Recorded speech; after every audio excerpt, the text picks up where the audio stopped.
شروع اللہ کا نام لے کر جو بڑا مہربان نہایت رحم والا ہے۔ طاسین، یہ قرآن یعنی کتاب روشن کی آیتیں ہیں، مومنوں کے لیے ہدایت اور بشارت ہے، وہ جو نماز پڑھتے اور زکوٰۃ دیتی ہیں اور وہ آخرت کا بھی یقین رکھتے ہیں۔ جو لوگ آخرت پر ایمان نہیں رکھتے، ہم نے ان کے اعمال ان کے لیے آراستہ کر دیے ہیں تو وہ بھٹکتے پھر رہے ہیں۔ یہی لوگ ہیں جن کے لیے برا عذاب ہے اور وہ آخرت میں بھی بہت نقصان اٹھانے والے ہیں۔ اور تم کو یہ قرآن اس حکیم و علیم کی طرف سے عطا کیا جاتا ہے۔ جب موسیٰ نے اپنے گھر والوں سے کہا کہ میں نے آگ دیکھی ہے، میں وہاں سے رستے کا پتہ لاتا ہوں یا کوئی شعلہ یعنی ایک انگارہ تمہارے پاس لاتا ہوں تاکہ تم آگ تاپو۔ جب موسیٰ اس کے پاس آئے تو ندا آئی کہ وہ جو آگ میں تجلی دکھاتا ہے بابرکت ہے، اور وہ جو آگ کے ارد گرد ہے، اور اللہ جو تمام عالم کا پروردگار ہے پاک ہے۔ اے موسیٰ، میں اللہ ہوں، عزت والا، حکمت والا، اور اپنی لاٹھی ڈال دو۔ سو جب اسے دیکھا تو اس طرح حرکت کر رہی تھی گویا سانپ ہے، تو پیٹ پھیر کر بھاگے اور پیچھے مڑ کر نہ دیکھا۔ فرمایا، اے موسیٰ ڈرو مت، میرے پاس پیغمبر ڈرا نہیں کرتے۔ ہاں، جس نے ظلم کیا پھر برائی کے بعد اسے نیکی سے بدل دیا تو میں بخشنے والا مہربان ہوں۔ اور اپنا ہاتھ اپنے گریبان میں ڈالو، بے عیب سفید و روشن نکلے گا۔ ان 2 معجزوں کے ساتھ جو 9 معجزوں میں داخل ہیں فرعون اور اس کی قوم کے پاس جاؤ کہ وہ بدکردار لوگ ہیں۔ پھر جب ان کے پاس ہماری روشن نشانیاں پہنچیں تو کہنے لگے یہ کھلا جادو ہے، اور بے انصافی اور غرور سے ان کو ماننے سے انکار کیا، جبکہ ان کے دل ان کو مان چکے تھے۔ سو دیکھ لو کہ فساد کرنے والوں کا انجام کیسا ہوا۔ اور ہم نے داؤد اور سلیمان کو علم بخشا، اور انہوں نے کہا کہ اللہ کا شکر ہے جس نے ہمیں اپنے بہت سے مومن بندوں پر فضیلت دی۔ اور سلیمان داؤد کے قائم مقام ہوئے اور کہنے لگے کہ لوگوں، ہمیں اللہ کی طرف سے پرندوں کی بولی سکھائی گئی ہے اور ہر چیز عنایت فرمائی گئی ہے، بے شک یہ اس کا خاص فضل ہے۔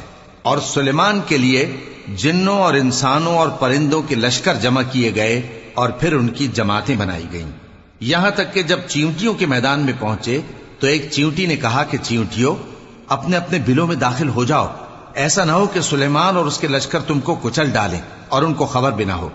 تو وہ اس کی بات سے ہنس پڑے اور کہنے لگے کہ اے پروردگار، مجھے توفیق عنایت کر کہ جو احسان تو نے مجھ پر اور میرے ماں باپ پر کیے ہیں ان کا شکر کروں اور ایسے نیک کام کروں کہ تو ان سے خوش ہو جائے، اور مجھے اپنی رحمت سے اپنے نیک بندوں میں داخل فرما۔ اور جب انہوں نے پرندوں کا جائزہ لیا تو کہنے لگے کیا سبب ہے مجھے ہدہد نظر نہیں آتا؟ کیا کہیں غائب ہو گیا ہے؟ میں اسے سخت سزا دوں گا یا ذبح کر ڈالوں گا یا میرے سامنے اپنی بے قصوری کی واضح دلیل پیش کرے۔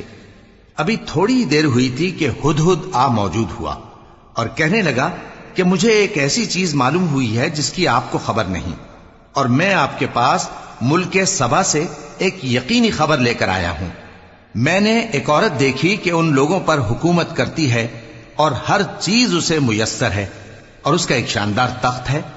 میں نے دیکھا کہ وہ اور اس کی قوم اللہ کو چھوڑ کر آفتاب کو سجدہ کرتے ہیں، اور شیطان نے ان کے اعمال انہیں آراستہ کر دکھائے ہیں اور ان کو رستے سے روک رکھا ہے، پس وہ رستے پر نہیں آتے، اور نہیں سمجھتے ہیں کہ اللہ کو جو آسمانوں اور زمین میں چھپی چیزوں کو ظاہر کر دیتا اور تمہارے پوشیدہ اور ظاہر اعمال کو جانتا ہے، کیوں سجدہ نہ کریں؟ اللہ کے سوا کوئی عبادت کے لائق نہیں، وہی عرش عظیم کا مالک ہے۔ سلیمان نے کہا اچھا، ہم دیکھیں گے تو نے سچ کہا ہے یا تو جھوٹا ہے۔ یہ میرا خط لے جا اور اسے ان کی طرف ڈال دے، پھر ان کے پاس سے ہٹ جانا اور دیکھنا کہ وہ کیا جواب دیتی ہیں۔ ملکہ نے کہا کہ دربار والوں، مجھ تک ایک نامہ گرامی پہنچایا گیا ہے، وہ سلیمان کی طرف سے ہے، اور مضمون یہ ہے کہ شروع اللہ کا نام لے کر جو بڑا مہربان نہایت رحم والا ہے، بعد اس کے یہ کہ مجھ سے سرکشی نہ کرو اور مطیع و فرما بردار ہو کر میرے پاس چلے آؤ۔ خط سنا کر کہنے لگی کہ اے اہل دربار، میرے اس معاملے میں مجھے مشورہ دو، جب تک کہ تم حاضر نہ ہو اور صلاح نہ دو میں کسی کام کا فیصلہ نہیں کیا کرتی۔ وہ بولے کہ ہم بڑے زوراور اور سخت جنگجو ہیں، اور حکم آپ کے اختیار میں ہے، تو جو حکم دیجیے گا اس کے انجام پر نظر کر لیجئے گا۔ اس نے کہا کہ بادشاہ جب کسی شہر میں داخل ہوتے ہیں تو اس کو تباہ کر دیتے ہیں اور وہاں کے عزت والوں کو ذلیل کر دیا کرتے ہیں، اور اسی طرح یہ بھی کریں گے۔ اور میں ان کی طرف کچھ تحفہ بھیجتی ہوں اور دیکھتی ہوں کہ قاصد کیا جواب لاتے ہیں۔ پس جب قاصد سلیمان کے پاس پہنچا تو سلیمان نے کہا، کیا تم مجھے مال سے مدد دینا چاہتے ہو؟ سو جو کچھ اللہ نے مجھے عطا فرمایا ہے وہ اس سے کہیں بہتر ہے جو تمہیں دیا ہے۔ حقیقت یہ ہے کہ اپنے تحفے سے تم ہی خوش ہوتے ہوگے۔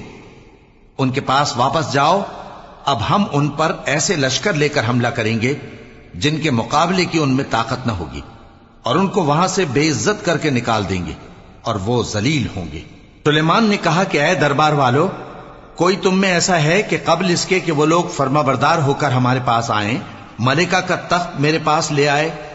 جنات میں سے ایک قوی ہیکل جن نے کہا کہ قبل اس کے کہ آپ اپنی جگہ سے اٹھیں میں اس کو آپ کے پاس لا حاضر کرتا ہوں، اور مجھے اس پر قدرت بھی حاصل ہے اور امانت دار بھی ہوں۔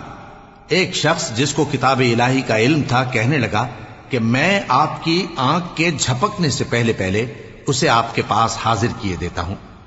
جب سلیمان نے تخت کو اپنے پاس رکھا ہوا دیکھا تو کہا کہ یہ میرے پروردگار کا فضل ہے تاکہ مجھے آزمائے کہ میں شکر کرتا ہوں یا کفران نعمت کرتا ہوں، اور جو شکر کرتا ہے تو اپنے ہی فائدے کے لیے شکر کرتا ہے، اور جو ناشکری کرتا ہے تو میرا پروردگار بے نیاز ہے، کرم کرنے والا ہے۔ سلیمان نے کہا کہ ملکہ کے امتحان عقل کے لیے اس کے تخت کی صورت بدل دو، دیکھیں کہ وہ سوج رکھتی ہے یا ان لوگوں میں سے ہے جو سوج نہیں رکھتے۔ پھر جب وہ آ پہنچی تو پوچھا گیا کہ کیا آپ کا تخت بھی اسی طرح کا ہے؟ اس نے کہا کہ یہ تو گویا ہو بہو وہی ہے، اور ہم کو اس سے پہلے ہی سلیمان کی عظمت و شان کا علم ہو گیا تھا، اور ہم فرما بردار ہیں۔ اور وہ جو اللہ کے سوا دوسروں کی پرستش کرتی تھی، سلیمان نے اس کو اس سے منع کیا کہ وہ کافروں میں سے تھی۔ اس کے بعد اس سے کہا گیا کہ محل میں چلیے۔ جب اس نے اس کے فرش کو دیکھا تو اسے پانی کا حوض سمجھا اور کپڑا اٹھا کر اپنی پنڈلیاں کھول دی۔ سلیمان نے کہا، یہ ایسا محل ہے جس کے نیچے بھی شیشے جڑے ہوئے ہیں۔ وہ بول اٹھی کہ پروردگار، میں اپنے آپ پر ظلم کرتی رہی تھی، اور اب میں سلیمان کے ساتھ اللہ رب العالمین پر ایمان لاتی ہوں۔ اور ہم نے سمود کی طرف ان کے بھائی صالح کو بھیجا کہ اللہ کی عبادت کرو، تو وہ دو فریق ہو کر آپس میں جھگڑنے لگے۔ صالح نے کہا کہ اے قوم، تم بھلائی سے پہلے برائی کے لیے کیوں جلدی کرتے ہو، اور اللہ سے بخشش کیوں نہیں مانگتے تاکہ تم پر رحم کیا جائے؟ وہ کہنے لگے کہ تم اور تمہارے ساتھی ہمارے لیے برا شگون ہیں۔ صالح نے کہا کہ تمہاری بدشگونی اللہ کے پاس ہے، بلکہ تم ایسے لوگ ہو جن کی آزمائش کی جاتی ہے۔ اور شہر میں 9 شخص تھے جو ملک میں فساد کیا کرتے تھے اور اصلاح سے کام نہیں لیتے تھے۔ کہنے لگے کہ اللہ کی قسم کھاؤ کہ ہم رات کو اس پر اور اس کے گھر والوں پر شبخون ماریں گے، پھر اس کے وارثوں سے کہہ دیں گے کہ ہم تو اس کے گھر والوں کے موقع ہلاکت پر تھے ہی نہیں، اور ہم سچ کہتی ہیں۔ اور وہ ایک چال چلے، اور ہم نے بھی ایک تدبیر کی، اور ان کو کچھ خبر نہ ہوئی۔ تو دیکھ لو کہ ان کی چال کا انجام کیسا ہوا۔ ہم نے ان کو اور ان کی قوم سب کو ہلاک کر ڈالا۔ اب ان کے یہ گھر ان کے ظلم کے سبب تلپٹ پڑے ہیں۔ جو لوگ علم رکھتے ہیں ان کے لیے اس میں نشانی ہے، اور جو لوگ ایمان لائے اور ڈرتے تھے ان کو ہم نے نجات دی۔ اور لوط کو یاد کرو جب انہوں نے اپنی قوم سے کہا کہ تم بے حیائی کے کام کیوں کرتے ہو جبکہ تم دیکھتے ہو؟ کیا تم عورتوں کو چھوڑ کر لذت حاصل کرنے کے لیے مردوں کی طرف مائل ہوتے ہو؟ حقیقت یہ ہے کہ تم احمق لوگ ہو۔ تو ان کی قوم کے لوگ بولے تو یہ بولے، اور اس کے سوا ان کا کچھ جواب نہ تھا کہ لوط کے گھر والوں کو اپنے شہر سے نکال دو، یہ لوگ پاک بننا چاہتے ہیں۔ تو ہم نے ان کو اور ان کے گھر والوں کو نجات دی، مگر ان کی بیوی کہ اس کی نسبت ہم نے مقرر کر رکھا تھا کہ وہ پیچھے رہنے والوں میں ہوگی۔ اور ہم نے ان پر مے برسایا، سو جو مے ان لوگوں پر برسا جن کو متنبع کر دیا گیا تھا برا تھا۔ کہہ دو کہ سب تعریف اللہ ہی کے لیے ہے، اور اس کے ان بندوں پر سلام ہے جس کو اس نے منتخب فرمایا۔ بھلا اللہ بہتر ہے یا وہ جن کو یہ اس کا شریک بناتے ہیں؟ بھلا کس نے آسمانوں اور زمین کو پیدا کیا، اور کس نے تمہارے لیے آسمان سے پانی برسایا؟ پھر ہم نے اس سے سرسبز باغ اگائے، تمہارا کام تو نہ تھا کہ تم ان کے درختوں کو اگاتے، تو کیا اللہ کے ساتھ کوئی اور بھی معبود ہے؟ ہرگز نہیں، بلکہ یہ لوگ رستے سے الگ ہو رہے ہیں۔ بھلا کس نے زمین کو قرارگاہ بنایا اور اس کے بیچ نہریں بنائیں اور اس کے لیے پہاڑ بنائے، اور کس نے دو دریاؤں کے بیچ اوٹ بنائی؟ یہ سب کچھ اللہ نے بنایا، تو کیا اللہ کے ساتھ کوئی اور معبود بھی ہے؟ ہرگز نہیں، بلکہ ان میں اکثر علم نہیں رکھتے۔ بھلا کون بے قرار کی التجا قبول کرتا ہے جب وہ اس سے دعا کرتا ہے، اور کون اس کی تکلیف کو دور کرتا ہے، اور کون تم کو زمین میں اگلوں کا جانشین بناتا ہے؟ یہ سب کچھ اللہ کرتا ہے، تو کیا اللہ کے ساتھ کوئی اور معبود بھی ہے؟ ہرگز نہیں، مگر تم بہت کم غور کرتے ہو۔ بھلا کون تم کو جنگل اور دریا کے اندھیروں میں رستہ بتاتا، اور کون ہواؤں کو اپنی رحمت کے آگے خوشخبری بنا کر بھیجتا ہے؟ یہ سب کچھ اللہ کرتا ہے، تو کیا اللہ کے ساتھ کوئی اور معبود بھی ہے؟ ہرگز نہیں۔ یہ لوگ جو شرک کرتے ہیں، اللہ کی شان اس سے بلند ہے۔ بھلا کون خلقت کو پہلی بار پیدا کرتا پھر اس کو دوبارہ پیدا کرے گا؟ اور کون تم کو آسمان اور زمین سے رزق دیتا ہے؟ یہ سب کچھ اللہ کرتا ہے، تو کیا اللہ کے ساتھ کوئی اور معبود بھی ہے؟ ہرگز نہیں۔ کہہ دو کہ مشرکو، اگر تم سچے ہو تو دلیل پیش کرو۔ کہہ دو کہ جو لوگ آسمانوں اور زمین میں ہیں اللہ کے سوا غیب کی باتیں نہیں جانتے، اور نہ یہ جانتے ہیں کہ کب زندہ کر کے اٹھائے جائیں گے، بلکہ آخرت کے بارے میں ان کا علم ختم ہو چکا ہے، بلکہ یہ اس کی طرف سے شک میں ہیں، بلکہ یہ اس سے اندھے ہو رہے ہیں۔ اور جو لوگ کافر ہیں کہتے ہیں کہ جب ہم اور ہمارے باپ دادا مٹی ہو جائیں گے تو کیا ہم پھر قبروں سے نکالے جائیں گے؟ یہ وعدہ ہم سے اور ہمارے باپ دادا سے پہلے سے ہوتا چلا آیا ہے، کہاں کا اٹھنا اور کیسی قیامت؟ یہ تو صرف پہلے لوگوں کی کہانیاں ہیں۔